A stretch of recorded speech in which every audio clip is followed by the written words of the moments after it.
गुरुदेव के चरणों में नमन। गुरुदेव, जब कसाय का तीव्र उदय आता है तब ज्ञान, बुद्धि, विवेक, दृष्टिकोण, कार्य कुशलता सभी फेल हो जाते हैं। संसार से परे तो है नहीं हम, लेकिन आप सुलझ जाते हैं और हम उलझ जाते हैं। प्लीज़ समझाने की कृपा करें। फेल नहीं हो जाते हैं, हम उस योग्यता को रखते ही नहीं हैं।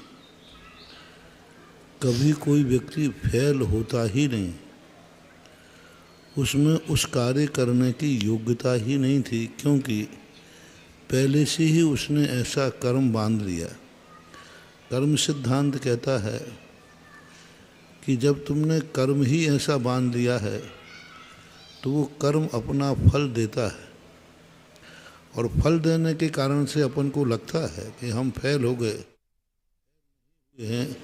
उस कार्य करने की तुम्हारी क्षमता ही नहीं थी, और उस क्षमता के अभाव में तुम्हें लग रहा है कि हम फेल हो गए। जैसे कोई व्यक्ति रोटी खाता है तो वो कहता है कि रोटी मुझे पच नहीं रही, तुम्हारी आंत में ताकत ही नहीं है। रोटी खराब नहीं है, आंत खराब है। रोटी तो सही है, कल सभी लोग वही खा रहे हैं, कल भी तुम वही खा रहे थे। आंत खराब हुई है, रोटी खराब नहीं हुई है। तुम कहते हो रोटी नहीं पच रही है, रोटी नहीं पच रही, तुम्हारी आंत रोटी नहीं पचा रही। मूल तो ये है। इसी प्रकार से कर्म सिद्धांत है कि हमारा कर्म ही हमारे अनुकूल नहीं है, और उसके कारण से हमें लगता है कि हम कार्य में फेल हो रहे हैं। फेल नहीं हो रहे हो, तुम्हारा कर्म ही है जो तुम्हारी योग्यता के अभाव को दर्शा रहा है।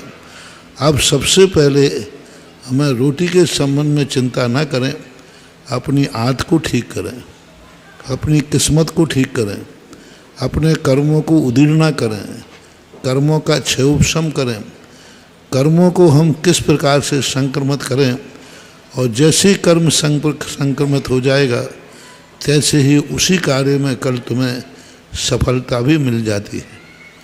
विफलता मिलने पर एक ही बात सोचना चाहिए कि हमारा कोई ना कोई ऐसी अयोग्यता उदय में आ रही है, उस अयोग्यता को हम योग्य बनाएं।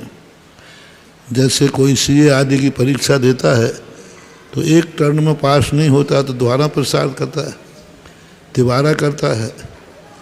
कितने बार जब प्रयास करता है अंत में वो सफल हो जाता है।